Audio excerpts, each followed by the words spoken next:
नमस्कार मित्रों। ज्योतिष के ज्ञान को आप अथाह सागर की तरह मान सकते हैं। ये इतनी गहराई लिए हुए है कि ये इसकी कहाँ सीमा है यह जान पाना बहुत ही मुश्किल है। जैसा कि हम सब जानते हैं कि ज्योतिष के 3 स्कंध हैं, जिसमें एक महत्वपूर्ण स्कंध है गणित। और जो लोग ये कहते हैं कि गणित के बिना हम फलित कर सकते हैं, तो शायद किसी हद तक कर सकते होंगे, लेकिन क्या उस फलित में सटीकता आती है? तो सटीक सटीक फलित करने के लिए गणित का ज्ञान, ज्योतिषीय गणित का ज्ञान भी बहुत ही महत्वपूर्ण है। आइए आज हम जानें कि किस प्रकार हम डी चार्ट्स का निर्माण करें। जैसे हमें पता है कि जो डी चार्ट्स हैं वो किसी कुंडली का एक्सटेंशन होते हैं, कि अगर हम कुंडली की बहुत ही व्याख्या अच्छे से व्याख्या करना चाहते हैं तो हमें डी चार्ट्स का हेल्प लेनी ही पड़ती है। तो आज जिस डी चार्ट को हम स्टडी करने वाले हैं वो है D2 चार्ट। D2 चार्ट कैसे बनाएं और उसका फलित कैसे करें, आइए जानें।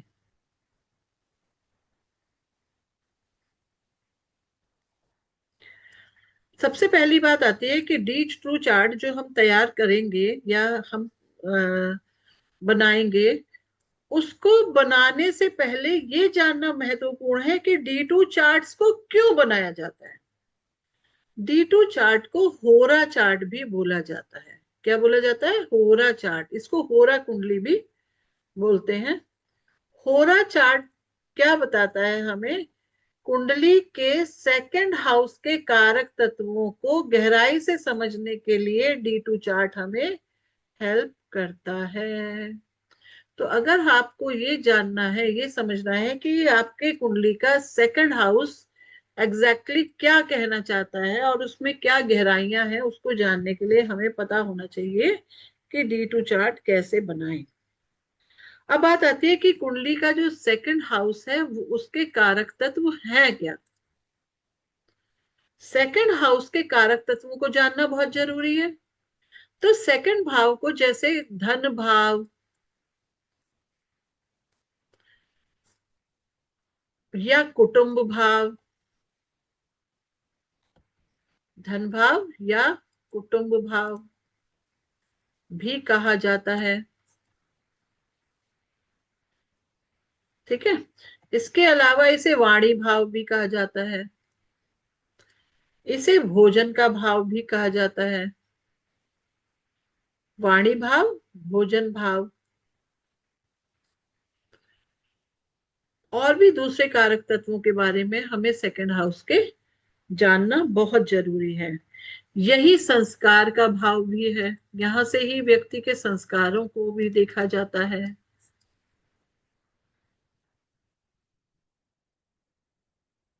इसके अलावा परिवार से मिलने वाले संस्कार और मूल्य हमें सेकंड हाउस से ही पता चलते हैं। तो अगर हमें इनके बारे में और गहराई से जानना है, इसके अलावा देखिए, जैसे ये धन धन भाव है, तो अगर व्यक्ति को कितनी संपत्ति की प्राप्ति होगी और उसका धन कितना होगा, ये सारा ब्यौरा हमें कहाँ से, वो उसकी समृद्धि के बारे में, ये सारा ब्यौरा हमें कौन देता है? D2 चार्ट देता है। अब क्या होता है देखिए, दो होरा होती है, इसको होरा चार्ट भी बोला गया है ना, होरा चार्ट। ठीक है। तो होरा चार्ट, दो होरा होती है। एक होरा होती है सूर्य की होरा और एक होती है चंद्रमा की होरा।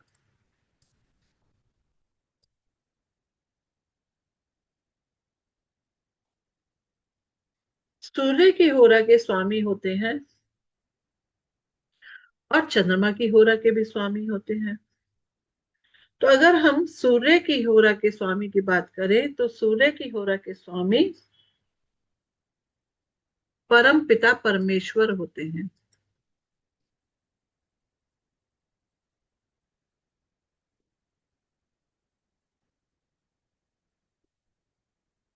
सूर्य की होरा के स्वामी परमपिता परमेश्वर होते हैं और चंद्रमा की होरा के स्वामी पितृ होते हैं। कौन होते हैं सूर्य की होरा के स्वामी? परम पिता परमेश्वर। और चंद्रमा की होरा के स्वामी। अब सूर्य की होरा को देखा जाता है सिंह राशि से,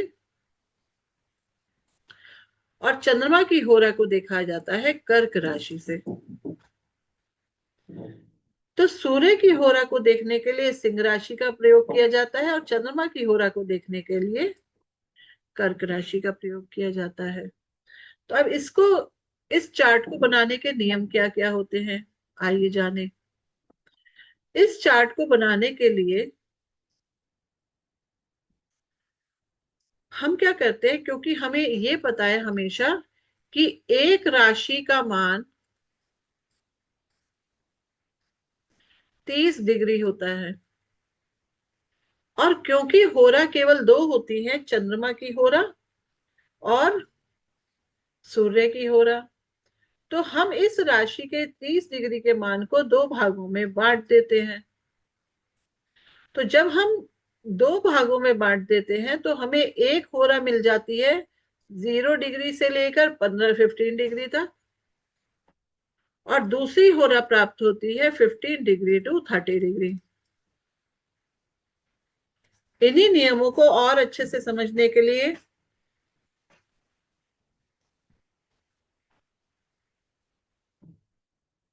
इस चार्ट को देखते हैं।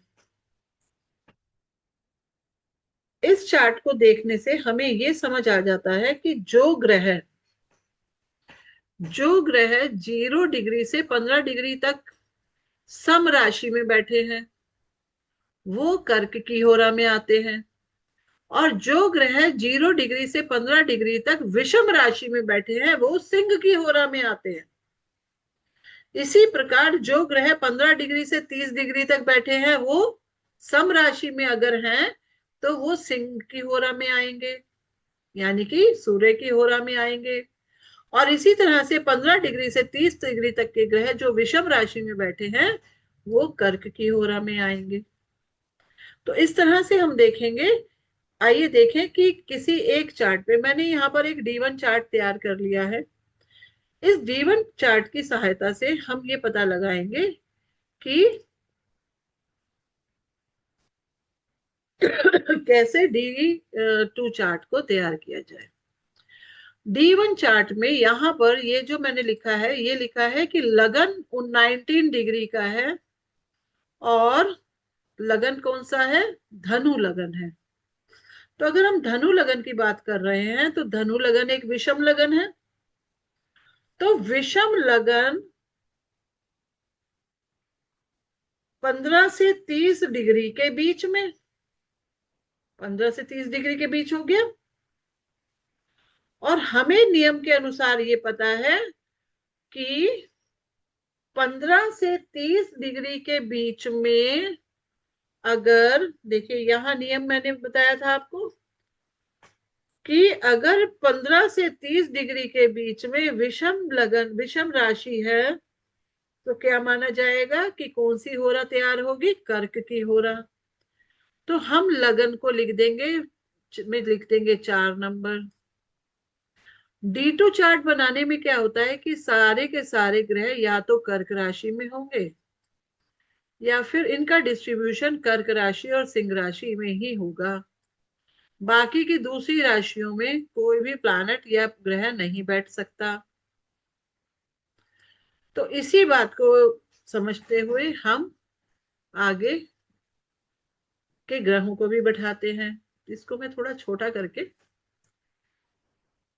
यहां रखती हूँ, जिससे हमें ये रूल्स भी दिखाई देते रहे। ये है नियम, और ये है दोनों चार्ट। यहां पर हम लिखेंगे, और यहां से हम ग्रह को देखेंगे। तो सबसे पहले ग्रह को देखिए, सूर्य। सूर्य सम राशि में 2 डिग्री के हैं, तो सम राशि में 2 डिग्री के तो कौन सी होरा में आ गए? कर्क की होरा में। यहां मुझे लगता है कि मुझे कलर चेंज कर लेना चाहिए। तो ये आ गए सूर्य। उसके बाद हम चंद्रमा को देखते हैं। चंद्रमा भी सम राशि में 13 डिग्री के हैं, तो ये भी कर्क की होरा में आ गए।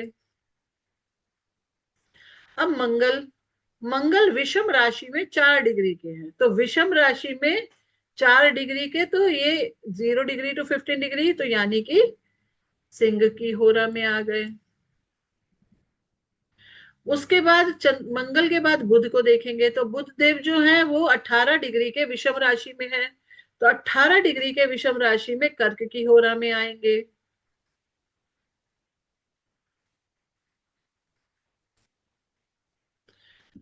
उसके बाद देखिए, बुध के बाद बृहस्पति, गुरुदेव बृहस्पति 26 डिग्री के विषम राशि में है, तो 26 डिग्री के विषम राशि के ये भी कर्क की होरा में ही आएंगे।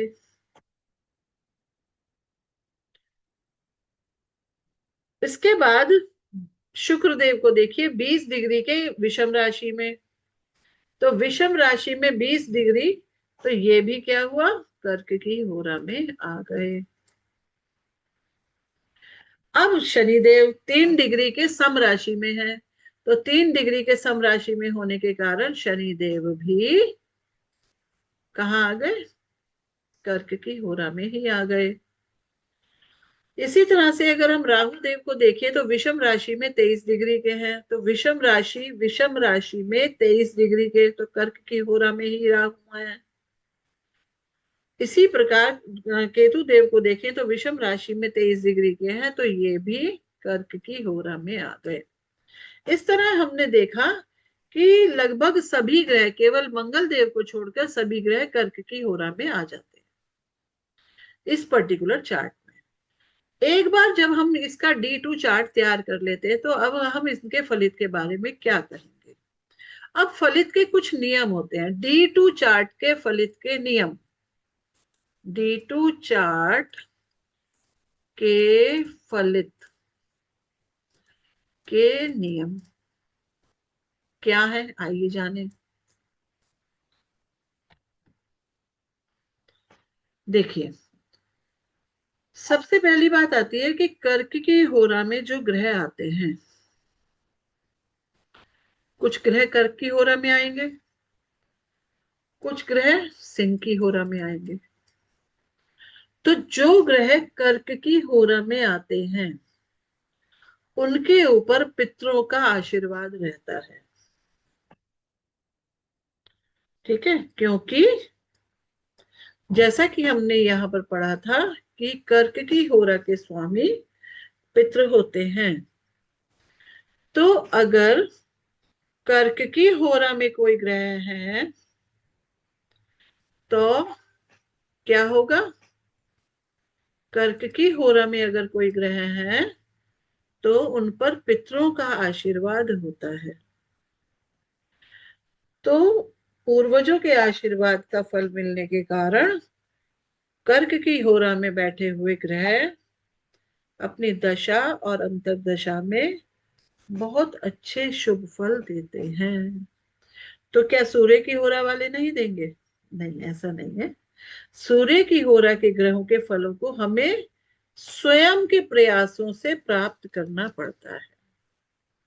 इसका अर्थ यह है कि बहुत एफर्ट्स करने पड़ते हैं, अपने प्रयासों से हमें सूर्य की होरा में बैठे हुए ग्रहों से फल को प्राप्त करना पड़ता है। इसका अर्थ यह है कि एफर्ट्स लगते हैं। ठीक है।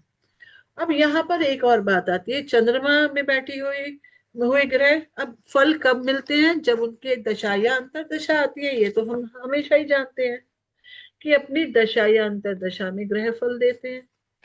तो कैसा होगा, अब देखिए, अगर पुरुष ग्रह कौन कौन से होते हैं, मंगल, सूर्य और गुरु।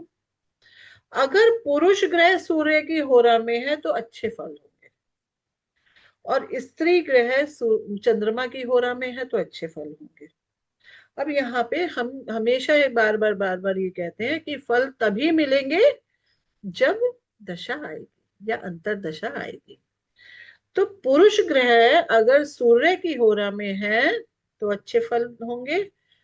चंद्रमा की होरा में स्त्री ग्रहों को अच्छे फलों की प्राप्ति होती है। ठीक।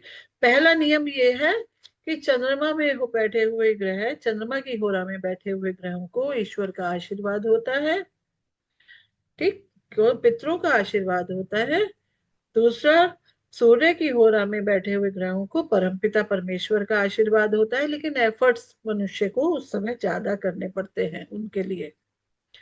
दूसरी बात आती है कि अगर पुरुष ग्रह सूर्य की होरा में बैठे हैं तो वो अच्छे फलदायक होंगे। अगर स्त्री ग्रह चंद्रमा की होरा में बैठे हैं तो अच्छे फल देंगे। दो बातें हो गई। अब तीसरी बात क्या आती है?